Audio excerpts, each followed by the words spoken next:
Ever feel like your family is straight out of like a soap opera? Well, today's deep dive takes us back to the OG family drama, Jacob and Esau, from the book of Genesis. Get ready for sibling rivalry, parental favoritism. It's all here, folks. It's funny you should say that. What's so fascinating to me about this story is that it's not just some ancient history. It's like a study in human I nature. figured. The dynamics we see playing out here, competition, identity, all the consequences of the choices we make, they resonate across time. Yeah, totally. So we're going to be cracking open a passage from Genesis, and also we've got a sermon that dives deep into the meaning of it all. And the story kicks off with a pretty intense image, right? Rebecca, the mother of these soon-to-be famous twins, is pregnant. But it's no ordinary pregnancy, right? Oh, no, definitely not. The text describes these two like jostling each other in the womb. Can you even imagine? I mean, talk about starting the sibling rivalry early, right? I feel like it's this really powerful foreshadowing of the conflict that will define their relationship. But, it kind of raises the question, like, how much of our lives is shaped by forces beyond our control, even like from the womb? Right. Exactly. Yeah. Okay, so we've got this image of conflict from the very beginning, and then things get even more interesting when God, enters the scene and drops a prophecy. The older shall serve the younger. Whoa.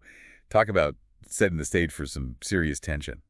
Yeah, that prophecy is like a key part of this whole story. And it's important to understand it in the right context. Okay, yeah. It's not about God playing favorites or anything like that. Yeah. It's not like he's saying one brother is better than the other. Right, right. It's pointing to a much bigger picture, destinies of nations, like the unfolding of this divine plan. It extends way beyond these two individuals. Okay, I'm starting to see the layers here. Yeah. You've got this like cosmic backdrop, right? Mm. And then you zoom in on these two brothers, and their personalities are starting to emerge. We learn that Esau is this outdoorsy type, skilled hunter. He's always on the move. And then Jacob, on the other hand, is described as more of a homebody, somebody who finds comfort and meaning in like the domestic sphere. It's like the classic archetype, right? You've got the adventurer versus the contemplative scholar. Exactly. And it's so interesting how the text actually like highlights these differences. Almost like it's saying these are two fundamentally different individuals, each with their own strengths, their own weaknesses. But as we'll see, these differences actually become even more amplified when you bring in another layer of complexity. Ooh, what's that? Parental favoritism. Ah, yes, parental favoritism, the age-old recipe for some sibling rivalry and resentment.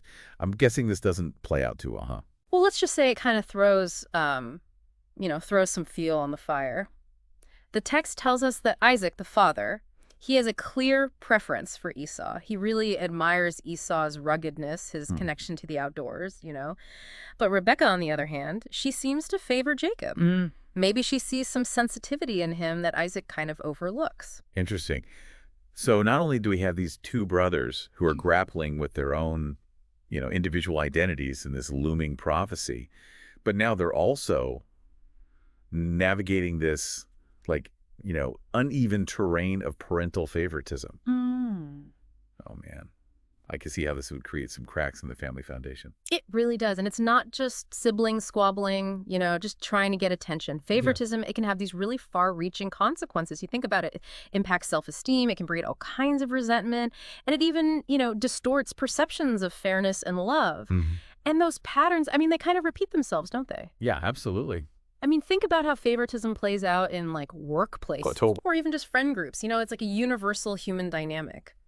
So you're saying that what might seem like a family drama is actually like holding up a mirror to human nature itself. Yeah. We're seeing these like themes that resonate across cultures and time periods. Absolutely. And the sermon, it doesn't shy away from those deeper implications. It connects these like really personal, family level issues to these much larger themes of trust, choice, and I don't know. It's about the challenge of reconciling our desires with a much greater plan. I'm already hooked.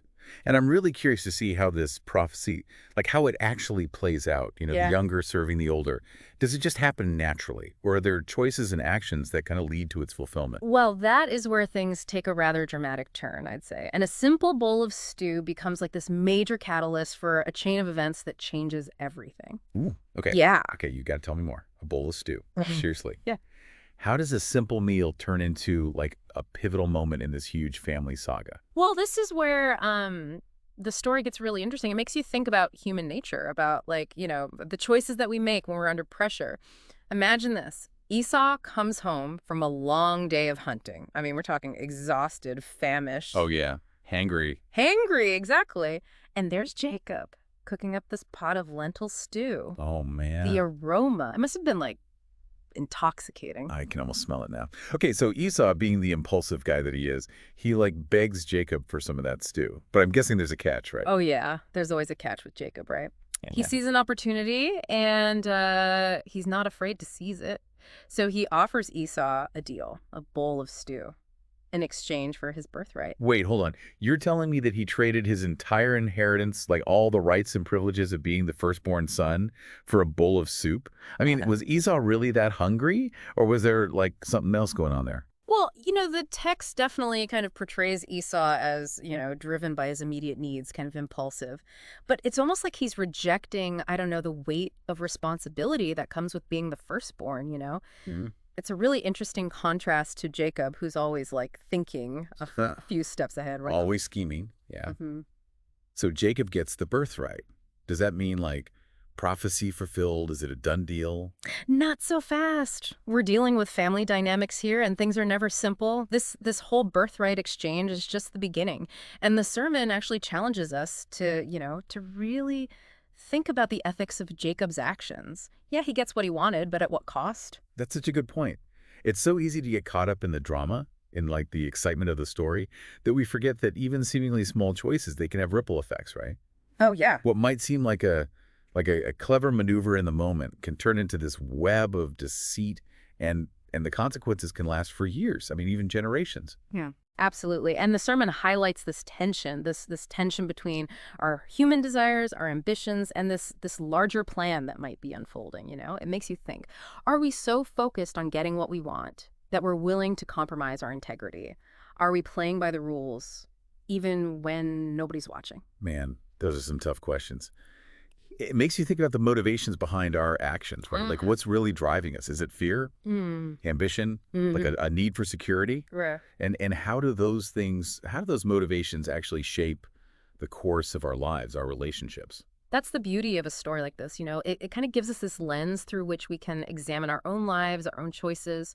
We see these timeless patterns playing out, the Yeah. struggle for power, the complexities of family bonds, and what happens when we give in to those baser instincts. Okay, so we've talked about the prophecy, the clash between Jacob and Esau, and this huge impact of parental favoritism. Mm. We've even explored, how a simple meal can turn into this pivotal moment with like lasting consequences. But we haven't really touched on the reaction of the parents, Isaac and Rebekah. Right. How do they respond to this whole birthright exchange? Are they okay with Jacob's scheming, or do they like try to intervene? That's a really good question. And that is where the story takes another intriguing turn. See, Isaac, even though he favors Esau, he's bound by tradition. Hmm. The birthright, once it's given, it can't be easily taken aback. But Rebecca, who, she has her own reasons for wanting Jacob to be blessed, right? So she decides to take matters into her own Hey, hands. what does she do? Don't tell me she comes up with another scheme. Oh, this family is full of surprises, that's for sure. Remember how Isaac loves Esau's hunting? Hmm. Well, Rebecca, she uses that to her advantage. She hatches this plan to trick Isaac into giving Jacob the blessing that was meant for Esau. Okay, I have to admit, I'm kind of impressed by Rebecca's resourcefulness here, Yeah. but I'm also like a little concerned. Isn't this deception going too far? Well, that's certainly a question that the sermon wants us to think about. It acknowledges that while Rebecca's intentions, they might have been to fulfill what she believed to be God's plan, her methods, they're definitely questionable, right? Yeah. It's almost as if she's saying the ends justify the means. But is that really true? This is what I love about diving into these ancient texts. Hmm. They raise these really profound questions about human nature, about the choices that we make and how we justify our actions. Yeah, it's a reminder that even people who are, trying to do the right thing, people who believe they're like on the side of good can still stumble and fall. And it's often in those moments of weakness that we see the most human, the most relatable aspects of these characters. It's like we're watching this real-life soap opera unfold, right? This family has got it all. Sibling rivalry, parental favoritism, prophecy, deception. I mean, what's next? Do they bring in a long-lost twin? Well, Well, maybe not a long-lost twin, but the consequences of all of these actions, they really create this like ripple effect. It impacts the entire family, and it even sets the stage for, future conflicts. And this is really where the story starts to speak to those like larger themes of reconciliation, forgiveness, and, the long shadow cast by the choices that we make. Okay, so before we get to those bigger themes, I have to ask, what happens next? Does Isaac discover Rebekah's scheme? How does Esau react when he finds out he's been tricked out of his blessing? Well, let's just say things get pretty intense. Esau is, understandably furious. He feels betrayed by his brother and his mother. And Isaac, well, he's initially shocked and angry, right? But eventually he realizes that on some level, he's been a part of this whole drama. He had his own biases, his own favorites, and those preferences, they had consequences. So we're seeing how these like personal family issues, they actually reflect these much larger patterns of human behavior. Makes you think, how often do our own biases, our like unexamined preferences, create conflict in our relationships? It really is a question worth thinking about, and the sermon encourages us to examine those patterns within ourselves. It asks us to consider how we might be contributing to division, even unintentionally, like maybe by holding on to our own rigid ideas about how things should be. Yeah, it's a powerful reminder that even those who, believe they're doing the right thing, even those who are like trying to fulfill a divine plan, can still make mistakes. Yeah. And those mistakes can have, lasting consequences. Absolutely. And it's often in those moments of like failure, those moments of, reckoning that we see the greatest potential for growth and transformation. Because it's through like confronting our shortcomings, acknowledging the harm we've caused, that we open ourselves up to the possibility of forgiveness and reconciliation. Okay, so we've explored the complexities of Jacob and Esau's relationship, the impact of parental favoritism, the consequences of deception, and, this possibility of redemption. But what about that initial prophecy, the older serving the younger? Does that actually come to pass? That's the fascinating thing about this story. It's not, a simple linear narrative. The prophecy, it unfolds over generations. And it's through the descendants of Jacob and Esau that we see its full implications, their rivalry, their struggles, their moments of reconciliation and conflict. It becomes a lens through which we can understand these like larger historical and spiritual dynamics that are at play. Wow. So this isn't just like a family drama. It's a story that speaks to like the destinies of nations, right? Like the ebb and flow of power, the enduring legacy of choices made, long ago. Exactly. And it invites us to consider how those same patterns are still shaping our world today. Think about the conflicts that we see playing out on a global scale, the struggle for resources, the tensions between, different cultures and ideologies. Aren't those just echoes of the same dynamics that we see in the story of Jacob and Esau? It's mind-blowing to think that a story written, thousands of years ago can still hold so much relevance, Yeah. so much insight into the human condition. It makes you realize that we're still grappling with like the same questions, the same challenges as our ancestors. And that's the power of these ancient texts, isn't it? They offer this timeless wisdom, a mirror in which we can see ourselves reflected. They challenge us to examine our motivations, our biases, our capacity for both good and evil. And ultimately, they offer hope, the hope that even in the midst of conflict, even in the face of our own shortcomings, there's always the possibility of redemption, the possibility of reconciliation, of finding a way forward together. That's a beautiful message to end on. I think we've given our listener a lot to think about today, a lot to unpack and ponder. Indeed. And if there's one thing I hope listeners take away from this deep dive, it's this. The next time you find yourself in a situation where, conflict arises, whether it's in your family, your workplace, or even on a larger scale, try to remember the story of Jacob and Esau. Ask yourself, am I, perpetuating these old patterns of rivalry and division? Or am I contributing to a new narrative, one that's based on, understanding, forgiveness, and this recognition that our differences, they can be a source of strength, not just conflict? That's a challenge we can all take to heart.